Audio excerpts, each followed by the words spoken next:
Baik, rekan-rekan akan saya mulai ya.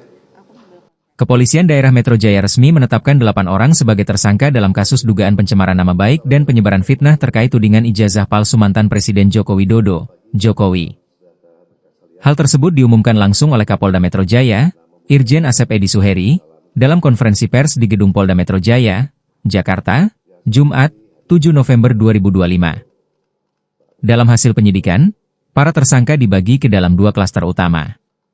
Klaster pertama terdiri atas Egy Sujana, S. Kurnia Trirohyani, KTR. Damai Hari Lubis, DHL. Rustam Effendi, RE. Muhammad Rizal Fadilah, MRF.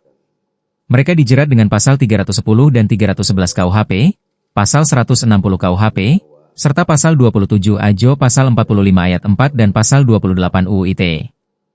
Sementara klaster kedua berisi 3 nama populer. Roy Suryo, RS, mantan Menpora. Rismon Hasiholan Sianipar, RHS. Dr. Tifauziah Tiasuma alias Dr. Tifa, Titi.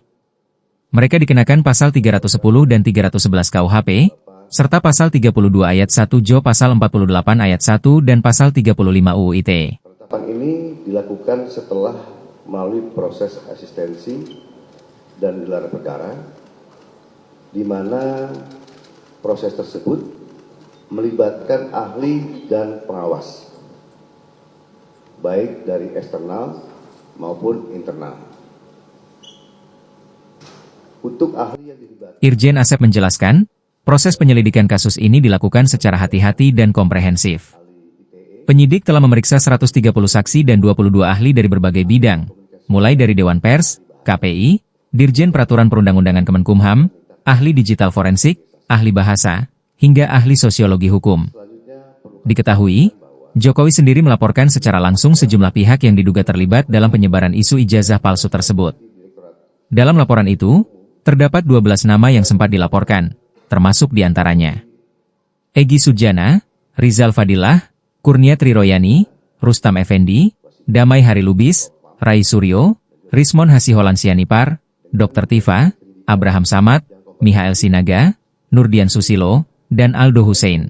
berbagai ahli dari bidangnya masing-masing. Berdasarkan hasil penyidikan, kami menetapkan 8 orang sebagai tersangka yang kami bagi dalam 2 klaster. Antara lain, 5 tersangka dari klaster pertama, yang terdiri atas nama ES, KTR, MRF. Polisi menangani 6 laporan resmi terkait kasus yang sama, dan salah satunya adalah laporan langsung dari Jokowi. Dari 6 laporan yang diterima, 3 laporan telah naik ke tahap penyidikan, termasuk laporan Presiden Jokowi. Sementara 2 laporan lainnya dicabut oleh pelapor, dan 1 laporan masih dalam tahap penyelidikan. Kasus ini mencuat setelah Rai Suryo dan beberapa pihak lainnya menyebarkan tudingan di media sosial yang menyebut ijazah Presiden Jokowi diduga palsu. Dalam salah satu video yang viral, Rai bahkan menyebut tingkat keyakinannya bahwa ijazah tersebut 99,9% palsu. Pernyataan itu menuai reaksi keras dari publik, akademisi, hingga istana. Pemerintah menilai tudingan tersebut sebagai fitnah yang mencederai kehormatan kepala negara serta berpotensi menyesatkan masyarakat. Polda Metro Jaya menegaskan komitmennya untuk menegakkan hukum tanpa pandang bulu.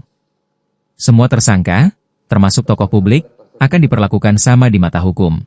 Pasal 310 dan atau pasal 311 KUHP dan atau pasal 32 ayat 1 junto pasal 48 ayat 1 dan atau pasal 35 junto pasal 51 ayat 1 dan atau pasal 27A junto pasal 45 ayat 4 dan atau pasal 28 ayat 2 junto pasal 45. Kasus ini menjadi salah satu isu paling sensitif di penghujung 2025, mengingat menyangkut nama Presiden RI dan tokoh-tokoh publik.